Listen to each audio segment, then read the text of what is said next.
కి పి యొక్క బంధుత్వం ఏంటో చెప్పమంటున్నాడు అంతే కదా. క్యూ కి పి ఏమవుతారు అది క్వశ్చన్ అండి. How is P related to Q అంటే క్యూ కి పి అనే వ్యక్తి ఏమవుతున్నారో చెప్పమంటున్నారు. రైట్, ఇప్పుడు మీరు కొంచెం జాగ్రత్తగా చూస్తే స్టేట్మెంట్ 1 ద్వారా వస్తుందా స్టేట్మెంట్ 2 ద్వారా వస్తుందా మనం చెప్పాలి. సో ఫస్ట్ మనకి ఇచ్చినటువంటి స్టేట్మెంట్ 1 చదవండి. ఎప్పుడు కూడా గుర్తుంచుకోండి, స్టేట్మెంట్ 1 చదివేటప్పుడు స్టేట్మెంట్ 2 యొక్క ఇన్ఫర్మేషన్ మీ మైండ్లోకి తీసుకోకండి. స్టేట్మెంట్ 2 అలోన్ చదివేటప్పుడు స్టేట్మెంట్ 1 ఇన్ఫర్మేషన్ తీసుకోవద్దు. ఎప్పుడు తీసుకోవాలంటే రెండింటిని కలిపి చూసేటప్పుడే తీసుకోవాలి. 1 చదువుతున్నామా 1 ఇన్ఫర్మేషన్ మాత్రమే మైండ్లో ఉంచుకొని ఈ ప్రశ్నకి ఆన్సర్ చేయడానికి ప్రయత్నించాలి. 1 ఇన్ఫర్మేషన్ చూడండి, Q is the brother of R and R is the son of P అంట. ఓకే, క్యూ బ్రదర్ అవుతారు, ఎవరికి బ్రదరు? ఆర్కి. సో ఒకసారి నేను ట్రీ డయాగ్రామ్ డ్రా చేస్తా. సో క్యూ అనేవాడు బ్రదర్ అని చెప్తూ ఉన్నాడు, ఎవరికి బ్రదర్ అంటే R. Q is the brother of R and R is the son of P అంట. ఇక్కడ ఆర్ ఎవరైతే ఉంటున్నాడో వాడు ఎవరంటే సన్ అంట. ఎవరికి సన్ను? పి అనే వ్యక్తికి సన్ అండి. ఇప్పుడు మీరు చూడండి, స్టేట్మెంట్ 1 ద్వారా పి అనే వ్యక్తి క్యూకి ఏమవుతారో చెప్పగలమా? చెప్పలేం. ఎందుకంటే will get 2 different answers. Father, okay, ఏమవ్వచ్చు? క్యూకి పి ఫాదర్ అవ్వచ్చు, క్యూకి పి మదర్ అవ్వచ్చు. Will get 2 different answer. మన డిఎస్ క్వశ్చన్ ఎప్పుడు కూడా ఏమి రావాలంటే ఏకైక సమాధానం రావాలి, యూనిక్ ఆన్సర్ రావాలి, యూనిక్ వాల్యూ రావాలి. కానీ ఇక్కడ గెటింగ్ వాల్యూ ఏమవుతుంది? ఇక్కడ పి అనేవాడు ఫాదర్ అవ్వచ్చు లేదా మదర్ అవ్వచ్చు, అంతే కదా. ఈ క్యూకి పి ఏమవ్వచ్చు? మదర్ అవ్వడానికి అవకాశం ఉంది, లేదంటే ఫాదర్ అవ్వడానికి అవకాశం ఉంది. అంటే ఒక యూనిక్ ఆన్సర్ చెప్పగలుగుతున్నామా? లేదు. అంటే statement 1 alone is not sufficient to find the answer. ఎందుకు చెప్పలేకపోతున్నామంటే పి యొక్క జెండర్ మేలా ఫిమేలా తెలియదు, వదిలేయండి. ఇప్పుడు స్టేట్మెంట్ 1 అయిపోయిందా? ఇప్పుడు మనం స్టేట్మెంట్ 2 మాత్రమే చదవాలి. 1 యొక్క ఇన్ఫర్మేషన్ ఏది కూడా మీ మైండ్లో పెట్టుకోవద్దు, అక్కడే వదిలేయాలి. సో 2 చదివేటప్పుడు స్టేట్మెంట్ 1ని క్లోజ్, ఆ ఇన్ఫర్మేషన్ ఏది మైండ్లో తీసుకోవాలి. 2 ఎలోనే చదవండి. చూడండి, P is the husband of S and S is the mother of Q అంట. ఇక్కడ చాలా క్లియర్ గా చెప్తూ ఉన్నాడు. ఏం చెప్తున్నాడు అంటే ఇక్కడ సో పి అనే వాళ్ళు హస్బెండ్ అంట. మరి ఇప్పుడు పి అనే వ్యక్తి హస్బెండ్ అంటున్నాడు అంటే ఆటోమేటిక్ గా ఎస్ ఏమవ్వాలంటే వైఫ్ అవ్వాలి. So P is the husband of S అంట and S is the mother of Q. ఇప్పుడు చెప్పండి, ఎస్ మదర్ అంట, ఎవరికి మదరు? క్యూకి మదర్. ఇప్పుడు నాకు చెప్పండి, what is P to Q అంటే పి అనే వ్యక్తి క్యూకి ఏమవుతారు అంటే ఇప్పుడు ఈ క్యూ యొక్క జెండర్ తెలియకపోయినా సో పి అనే వ్యక్తి ఫాదర్ అని చెప్పగలుగుతున్నామా? వస్తుందా? అంటే మనం 2 ఆన్సర్స్ వస్తున్నాయా, ఒక ఆన్సర్ వస్తుందా? సింగిల్. కాబట్టి దేని ద్వారా వస్తుంది? Statement 2 alone is sufficient to find the answer. So అంటే స్టేట్మెంట్ 2 మాత్రమే సమాధానం ఇవ్వడానికి సరిపోతుంది. అక్కడే మీకు సమాధానం కూడా ఇచ్చా, సమాచారం 2 మాత్రమే సరిపోతుంది. సో సింపుల్ గా మీరేం చేస్తారంటే ట్రీ డయాగ్రామ్ అక్కడ ఇక్కడ రాసుకొని answer is only alone, 2 is alone sufficient. So statement 2 alone is sufficient to find the answer. ఇట్లా జిఎస్ క్వశ్చన్ ఖచ్చితంగా మీకు బ్లడ్ రిలేషన్ నుంచి డిఎస్ క్వశ్చన్ ఉంటుంది. డేటా సఫిషియన్సీ మీరు 2027లో మే తర్వాత మెయిన్స్ రాస్తారు. మేలో రాశాక నా దగ్గర పేపర్ బుక్లెట్ పట్టుకుని రండి. ఒక క్వశ్చన్ ఉంటుంది, ఖచ్చితంగా ఉంటుంది, అంతే. ర్యాంకింగ్ మీద క్వశ్చన్ ఉండొచ్చు, సీటింగ్ అరేంజ్మెంట్ మీద క్వశ్చన్ ఉండొచ్చు, సిరీస్ మీద క్వశ్చన్ ఉండొచ్చు, టాక్స్ క్యాలెండర్స్ మీద క్వశ్చన్ ఉండొచ్చు. సో కొన్ని టాపిక్స్ ఉంటే ఇంపార్టెంట్ రీజనింగ్ అర్థమెటిక్ లో ఆ టాపిక్స్ నుంచి డిఎస్ క్వశ్చన్ తీసేస్తాడు. నెంబర్స్ సిస్టమ్ క్వశ్చన్ ఉండొచ్చు, ఏరియాస్ వాల్యూమ్స్ నుంచి క్వశ్చన్ ఉండొచ్చు. ఓకే,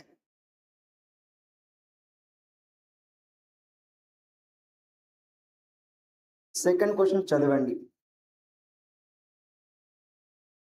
మన ఇక్కడ సమాధానం ఏంటో చెప్పొద్దు, వస్తుందా రాదా చెప్తే చాలు. వస్తుందా రాదా, అది కూడా ఏం రావాలి? ఖచ్చితంగా ఒక్క సమాధానమే రావాలి, 2 రావటానికి లేదు. యూనిక్ వాల్యూ, యూనిక్ ఆన్సర్ రావాలి.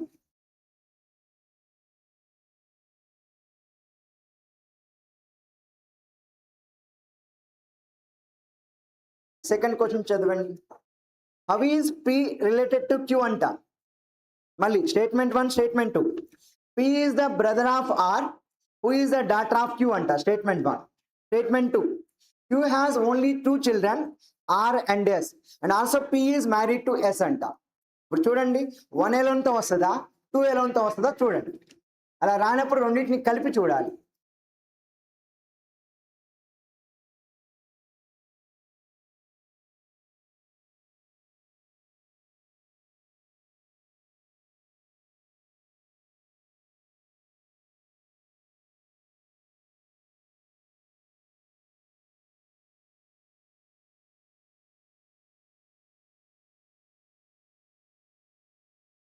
మళ్ళీ సేమ్ క్వశ్చన్ కదా. క్వశ్చన్ ఏమన్నాడు, how is P related to Q, అంటే పి అనే వ్యక్తి క్యూకి ఏమవుతున్నారు. ఆ స్టేట్మెంట్ వన్ ఏమంటున్నాడు, P is the brother of R అంట. నేను ట్రీ డయాగ్రామ్ డైరెక్ట్ రాస్తా, మీ దగ్గర క్వశ్చన్ ఉంది కదా. పి బ్రదర్, ఎవరికి బ్రదర్, ఆర్ కి. సో బ్రదర్ అండ్ సిస్టర్స్ అంటే single horizontal line. P brother R కి, and R is the daughter of Q అంట. ఆర్ డాటర్ ఎవరికి డాటర్.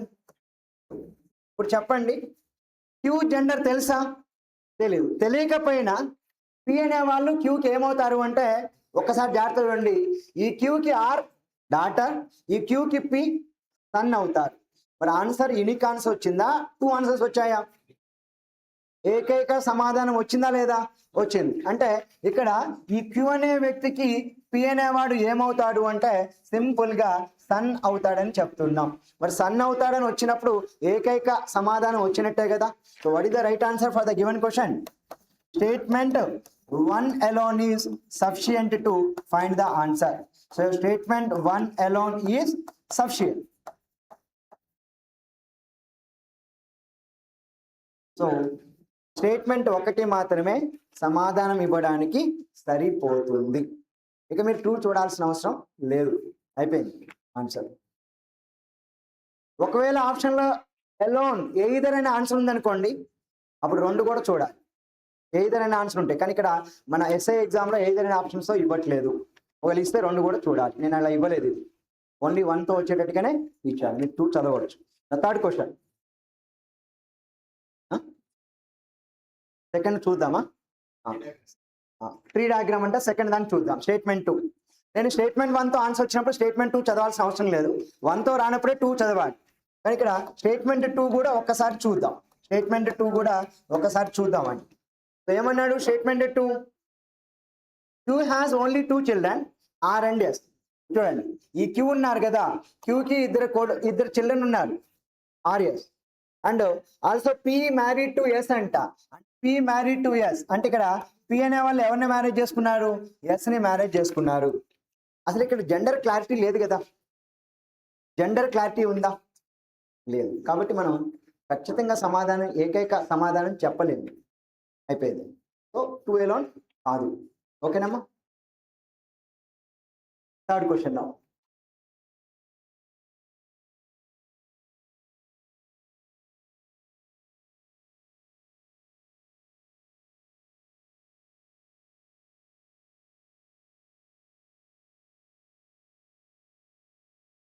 థర్డ్ క్వశ్చన్ వెళ్దాం. చూడండి,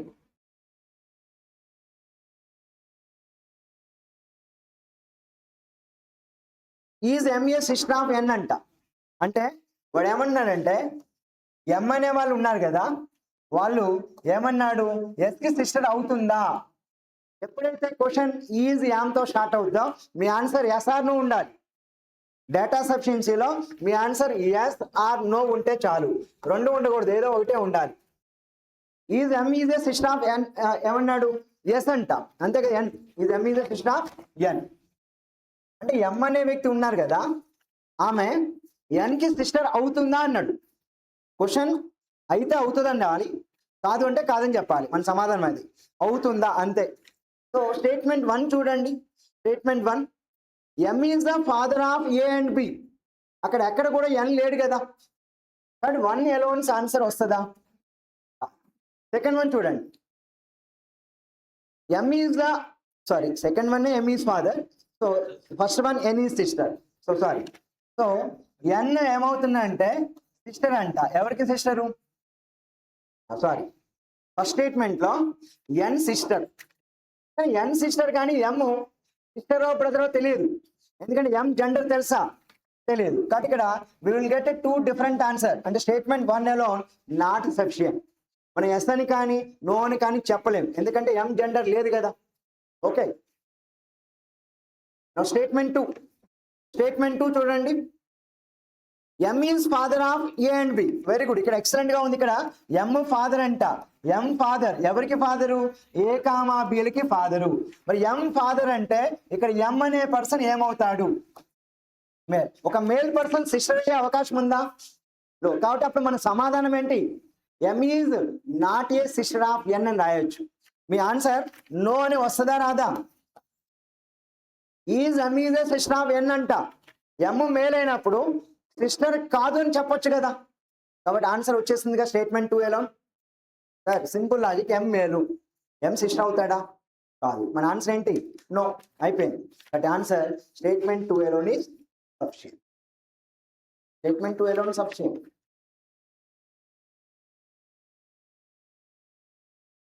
సో ఎప్పుడు కూడా గుర్తుంచుకోండి, యామ్ ఈజ్ తో స్టార్ట్ అయితే, ఆర్ యాజ్, ఓకేనా, ఈజ్ యామ్ వీటితో స్టార్ట్ అయితే మీ ఆన్సర్ వస్తే ఎస్ రావాలి లేదా నో రావాలి. ఇప్పుడు ఈ క్వశ్చన్కి ఆన్సర్ ఏమొస్తుంది? No. M is not a sister of N అని వస్తుంది. కాబట్టి సమాధానం చెప్పేసాం అంతే. సింపుల్ గా డిఎస్ అంటే మొత్తం ఆన్సర్ చెప్పక్కర్లే. ఎస్ ఆర్ నో, వస్తుందా రాదా? ఓకే, 4th క్వశ్చన్ చేయాలి, సాల్వ్ చేయండి. 4th question.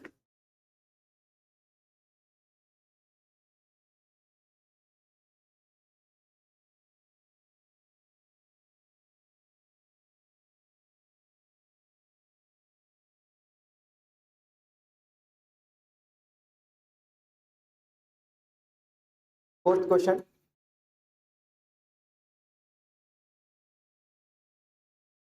How is M related to N? అంటే మళ్ళీ ఏమంటున్నాడు? ఎం అనే వ్యక్తి టు ఎన్ అంటే ఎన్ కి ఏమవుతారు? How is M related to N అంటే ఎన్ కి ఎం ఏమవుతారు? స్టేట్మెంట్ 1 అలోన్ చూద్దాం. Statement 1 alone M is married to the brother of S అంట. ఎం పెళ్లి చేసుకున్నాడు ఎవరిని? ఎస్ యొక్క బ్రదర్ని. రైట్. ఇప్పుడు చూడండి జాగ్రత్తగా. ఎం మ్యారేజ్ చేసుకున్నాడు.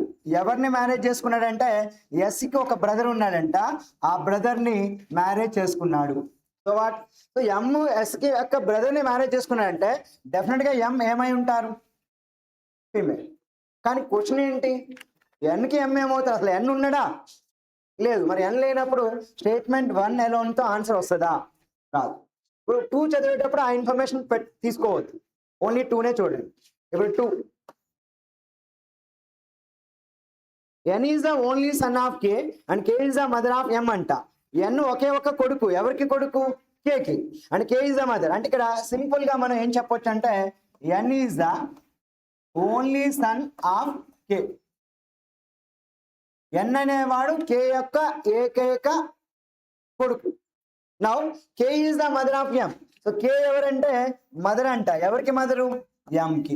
అంటే ఖచ్చితంగా ఎంని ఎన్ పక్కన పెట్టాల్సిందే కదా. ఇప్పుడు చెప్పండి, how is M related to N అంట. How is M related to N? కానీ అసలు ఎం జెండర్ తెలుసా? తెలియదు. అంటే స్టేట్మెంట్ 2 అలోన్ సరిపోతుందా? సో స్టేట్మెంట్ 2 అలోన్ సరిపోతుందా? సో అక్కడ 2 అలోన్ సఫిషియెంట్ అన్నానా? ఒక్క నిమిషం. How is M related to N? So ఎన్కి ఎం ఎలా బంధువు అవుతారు?